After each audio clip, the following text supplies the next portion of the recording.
Buenas, soy Samer y os voy a presentar el póster que hemos realizado sobre las pedagogías de inclusión y cooperación. Estas pedagogías están dentro del marco de las pedagogías alternativas del siglo XXI de Carbonell y están marcando el rumbo de la innovación educativa. Antes de entrar en el apartado de los antecedentes, cabe destacar que los referentes de estas pedagogías alternativas ya no son tanto los autores, sino las redes educativas comprometidas con la innovación. ¿Vale? Y estas redes establecen redes de colaboración, por lo cual el protagonismo pasa a ser más colectivo que individual. Una vez dentro de los antecedentes, podemos hablar de un referente como es Comenio, el cual escribió en el siglo XVII y lanzó este concepto del paidocentrismo como colocando al estudiante como centro del proceso educativo. ¿Vale? Estas ideas calarán en la filosofía paidocéntrica de la Escuela Nueva o pedagogía progresista de finales del siglo XIX. Esta escuela está formada por movimientos pedagógicos de carácter progresista, críticos con la educación tradicional y que defendían la educación práctica, participativa, cooperativa, activa, etc. Un ejemplo de estos movimientos es la pedagogía freinetiana y su escuela popular, en la cual se destacan dos conceptos. El primero de ellos es el concepto de igualdad, donde todos los alumnos tienen los mismos derechos sociales, y un segundo concepto que es el de diversidad, en el cual se considera que no todos los niños deben ser tratados de la misma manera. Por ello, se desarrollan técnicas que se fundamentan en la cooperación. Por último, destacar la figura de Lorenzo Milani y la escuela de Barbiana, ¿vale? Lorenzo Milani en 1970 escribe una obra llamada Carta a una maestra, en la cual colaboran algunos de sus alumnos, y es una fuerte crítica a la discriminación y a la exclusión escolar, ¿vale? Una de las frases que nos deja su obra es que la escuela es un hospital que cura a los que están bien y rechaza a los enfermos. Dentro de esta escuela, una solución que se propone para mejorar la inclusión escolar y acabar con la exclusión y el abandono escolar es que se priorice el razonamiento en el aprendizaje y que se utilice el uso crítico de la palabra para poder participar y ser sujeto de derecho. Por último, simplemente nombrar la obra de Robert Slavin, Cooperar para aprender y aprender a cooperar, que me sirve para introducirme en los objetivos generales de estas pedagogías. Destacar que el hecho de aprender a cooperar se convierte en un contenido del aprendizaje. Estas son pedagogías que potencian el rol protagonista del alumno, el cual es inversamente proporcional al del profesor, que tiene que intervenir lo mínimamente posible, simplemente como guía. Además, desarrolla la capacidad investigadora de los alumnos, promueve la interacción y la ayuda mutua, entre alumnos, ya que el resultado individual de cada uno va a depender del trabajo grupal de todos.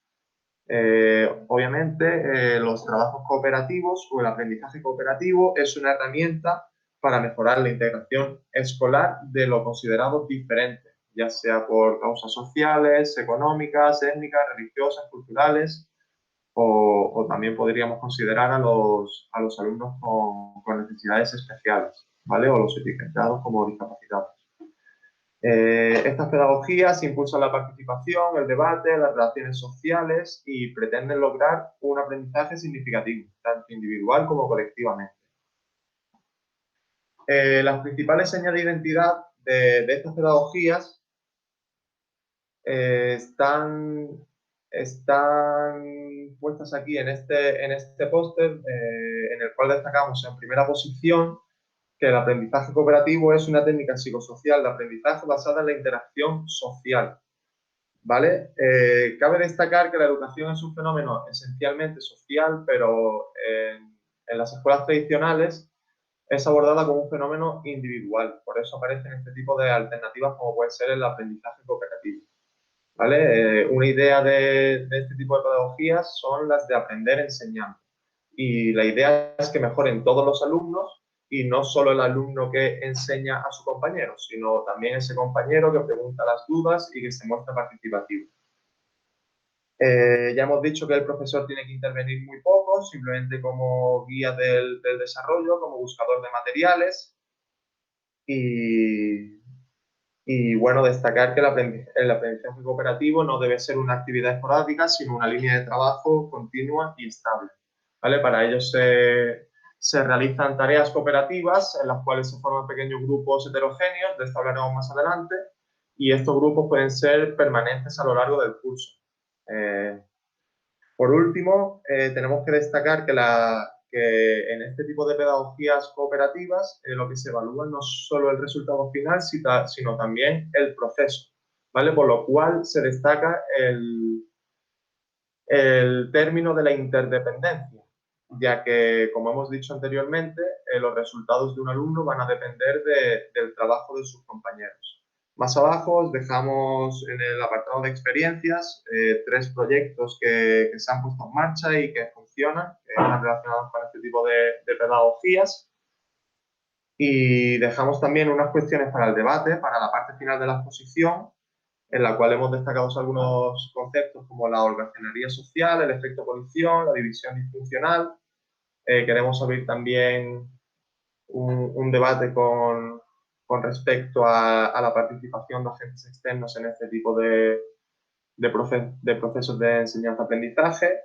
Y por último, queríamos preguntar acerca de qué pensáis sobre qué importancia tiene el nivel de motivación del docente. ¿Vale? Ahora vamos a pasar con la exposición de mis compañeros que van a explicar un supuesto práctico que hemos realizado y dejamos estos puntos del debate para el final. Hola, buenas tardes. Soy David Gómez López y formo parte del grupo que hemos llamado Axarquía, ¿no? Que está compuesto por Álvaro Montosa Torres, Ismael Pulido Uceda, Juan Francisco Gutiérrez y yo. Es un grupo de la asignatura de Innovación e Investigación Educativa. Y para este trabajo nos hemos centrado en la pedagogía de la inclusión y la cooperación que viene en el libro de Pedagogía del siglo XXI que nos ha facilitado el profesor. Y concretamente nos vamos a centrar en el método Flipped Classroom o el método de aprendizaje invertido para aprender sobre la Guerra Fría, ¿no? Vamos a diseñar una clase para que los alumnos aprendan con este tipo de pedagogía contenido sobre historia contemporánea, ¿no? Centrado en la Guerra Fría. Eh, para ello nos centramos en la clase invertida, que es un método mediante el cual el alumno puede construir en primer lugar un conocimiento desde casa, a través de una serie de materiales e investigaciones donde puede apoyarse en la figura del docente que actuará como guía. Es decir, el profesor facilita una serie de materiales que el alumno trabajará en casa, tales como vídeos, artículos, otro tipo de documentos, ¿vale? Que el alumno reflexionará en casa. Finalmente, el alumno pondrá en práctica estos conocimientos adquiridos en la misma clase, es decir, el alumno vaya a clase a trabajar estos contenidos con sus compañeros para aprender de forma cooperativa. Y todo esto nos lleva a conseguir ciertos objetivos que otras metodologías, digamos, más rígidas, que no son las flexibles, no nos permiten conseguir. Por ejemplo, uno de los objetivos que nos proponemos con esta metodología de trabajo es la de aprender a trabajar en equipo. Consideramos que se trata de un objetivo fundamental que debemos conseguir en las aulas, ya que ayudará al alumnado a cooperar conjuntamente para conseguir llevar a cabo todos sus mismos objetivos, algo necesario y fundamental en la sociedad contemporánea. El trabajo en equipo no consiste en realizar cada miembro del equipo un punto en concreto, sino en que todos los miembros del grupo sean capaces de cooperar para participar por igual en todos los puntos, poniéndose de acuerdo y discutiendo entre ellos. Trabajando en equipo se fomenta el desarrollo de habilidades sociales y capacidades comunicativas que los métodos más tradicionales no nos permiten. Trabajar en equipos heterogéneos y diversos permite poner a los alumnos en otras perspectivas y abrir sus mentes y cambiar su forma de pensar. El verdadero trabajo cooperativo es un compromiso que se tiene con los compañeros en el que se trata de sacar lo mejor de cada cual en una sinergia coordinada de forma efectiva. No se trata de simplemente colaborar, sino de cooperar, que es diferente. Esta actividad puede ser esencial para fomentar el compañerismo y también les obliga a intercambiar experiencias y aprender de los demás. La empatía y la inteligencia emocional adquieren un papel principal en el trabajo cooperativo. Trabajar en equipo es algo que se tiene que aprender y que implica también enseñar a los alumnos a que aprendan a aprender. Necesitamos formar personas en la cooperación para que sean capaces de afrontar y superar los retos que plantea el futuro de una manera creativa en una sociedad donde prima la diversidad y lo multicultural.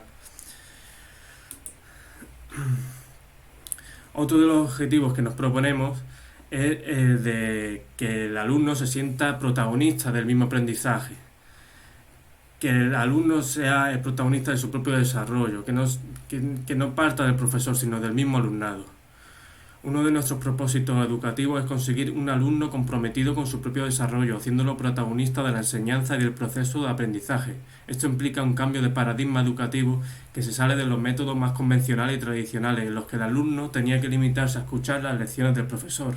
Ahora se da la oportunidad de que el alumno pase a un primer plano y tome las riendas de su propio desarrollo en un proceso de maduración profesional y mejora de capacidades múltiples como la asertividad o la decisión, que con otros métodos no los conseguimos. El alumno desarrollará capacidades comunicativas y aspectos psicológicos que con métodos más tradicionales resultaría imposible fomentar. Cuando el alumno se siente protagonista, se promueve el interés en las aulas y se concibe la educación como un ejercicio verdaderamente activo para los estudiantes. Educar a los niños en la autonomía y liderazgo es un reto educativo enfocado en potenciar la capacidad de resolver problemas y afrontar el mundo contemporáneo que nos espera en el futuro. Estos son muchos de los objetivos que queremos conseguir con la clase invertida. Y ahora os dejo con mi compañero Ismael, que os va a seguir hablando de otros objetivos que nos proponemos con esta metodología de trabajo. Hola, yo soy Ismael y como ha dicho mi compañero David, yo voy a exponer los dos siguientes objetivos. El siguiente es fomentar la capacidad investigadora del alumno. Pues el hecho de que este trabaje con sus compañeros la posición que defiende nos va a obligar a buscar las fuentes adecuadas para su correcta construcción conjunta. Este proceso va a contar, por supuesto, con la guía del docente, quien previamente va a facilitar una serie de referencias a las que el alumnado pueda acceder de primera mano. Estas referencias las podrá colgar en el campus virtual o se las dará en manos a estos alumnos. Esto preparará a los docentes en el ámbito de la búsqueda de la bibliografía adecuada, tan importante en estudios superiores como en los universitarios. Van a saber buscar tanto en plataformas físicas como bibliotecas, revistas periódicas, etcétera, como plataformas digitales, enciclopedias como Wikipedia u obras en PDF, etcétera.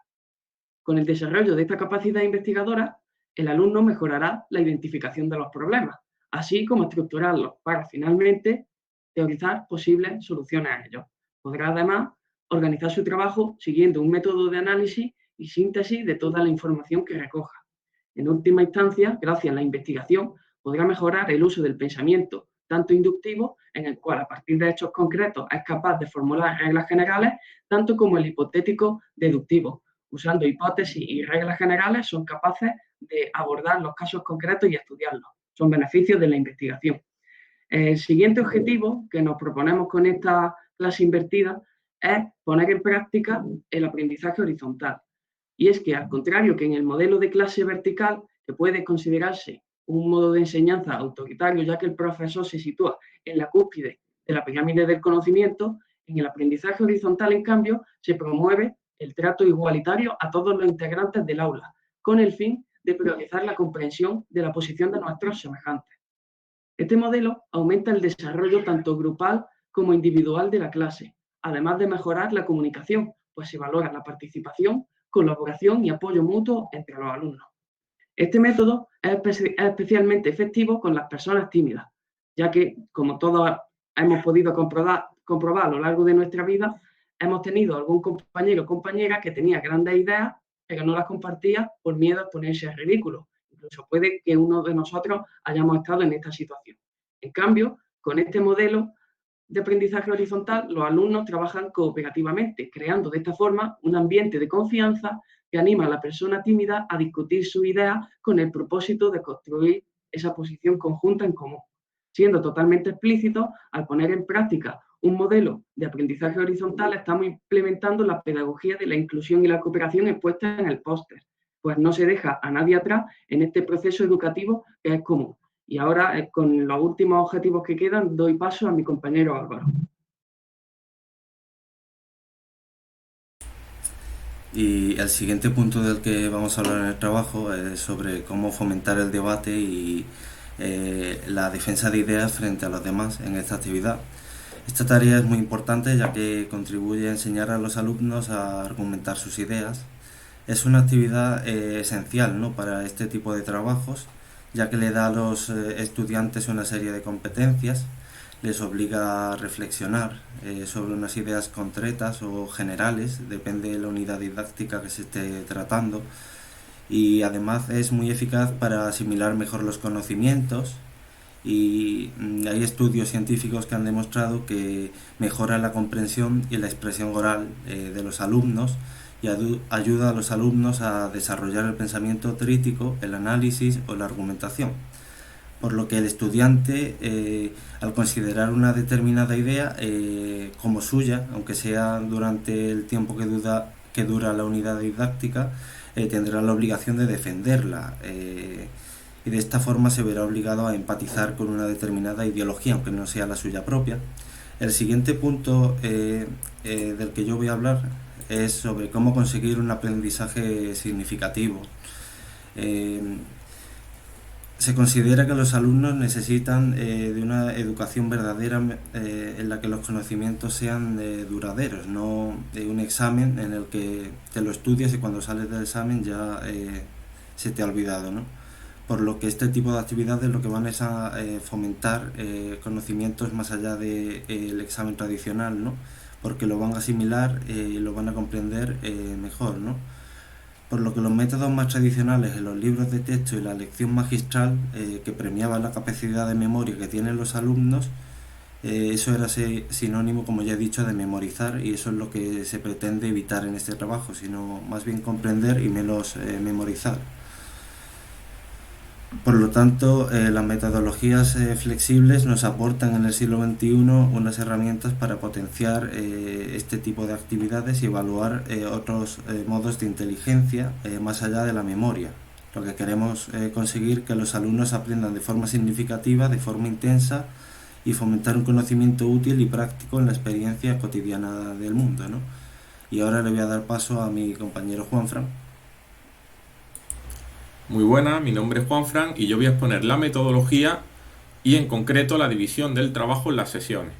Vamos a tener 4 sesiones para utilizar esta pedagogía. La primera sesión va a consistir en la exposición de la metodología, la división y presentación de los grupos. Esto se hará en la clase y tras ello habrá una resolución de las dudas sugeridas en torno al método de trabajo y la comunicación de un vídeo que será mandado para que los alumnos lo vean en casa. Después tendremos 2 sesiones más, la segunda y la tercera, donde se resolverán las dudas del vídeo visto en casa, traerán los trabajos de investigación de los grupos y tendremos en cuenta las consultas que nos tengan, porque eso va a evaluarse posteriormente. Nosotros vamos a ejercer finalmente de guía para los alumnos. Y finalmente tendremos una cuarta sesión donde haremos una división espacial del aula y donde desarrollaremos el debate, que ahora os contaremos cómo será. Bien, la distribución de la clase va a ser de la siguiente manera. Vamos a ponernos en el supuesto de que tenemos una clase de 30 alumnos. Entonces, primero vamos a dividirlo en 2 grupos. A uno le llamaremos grupo A y a otro le llamaremos grupo B. Esta clase será dividida en 15 y 15, es decir, números iguales. Y dentro de estos 2 grupos vamos a dividirlo en 3 subgrupos. Lo que le hemos puesto, subgrupo 1A, subgrupo 2A, subgrupo 3A y por el otro lado, en contrapuesto, su homónimo 1B, 2B y 3B, cada uno con 5 alumnos. Vale, ¿cómo vamos a distribuir esta clase? Vamos a atender a 2 criterios. El primer criterio será un criterio académico. Dividiremos la clase en 3 estratos, según la nota media que hayan tenido en nuestra asignatura. Primero, de 0 a 4,9, segundo, de 5 a 7,9 y tercero, de 8 a 10. Una vez tenemos esto, distribuimos equitativamente a los alumnos en cada grupo y subgrupo. Y finalmente tendremos un criterio social. Lo que vamos a hacer es buscar la mayor heterogeneidad posible, dividiendo equitativamente a los alumnos por género, etnia o necesidades especiales. ¿Qué es lo que conseguimos con eso? Que, por ejemplo, un grupo no tenga a 10 niñas y otro grupo tenga a solamente una niña. Lo que vamos a intentar es que todo esté dividido más o menos para que todos tengan que interactuar con todos y salir un poco de su zona de confort.